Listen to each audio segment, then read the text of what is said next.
కొట్టిందండి భాగవతంలో ఇప్పటి వరకు మనం విన్నాం.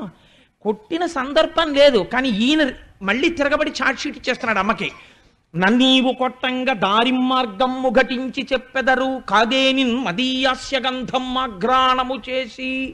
నిజంగా నేను మట్టి తింటే ఆయన ఎంత వేదాంతం చెప్తున్నాడో చూడండి. తన్మాత్రలలో పృథివికి వాసన, పృథివికి రుచి ఉంటుంది. అందుకని ఏది నేను నిజంగా తిన్నవాణ్ణైతే పృథివిలోంచి వాసన వస్తుంది కాబట్టి మట్టి నోట్లో వేసుకుంటే మట్టి వాసన రావాలి కదా నోరు.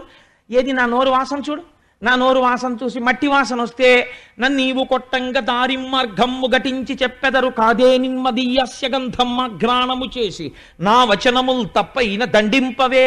నేను నా నోట్లోంచి మట్టి వాసన వస్తే నన్ను కొట్టేయమానడంతే.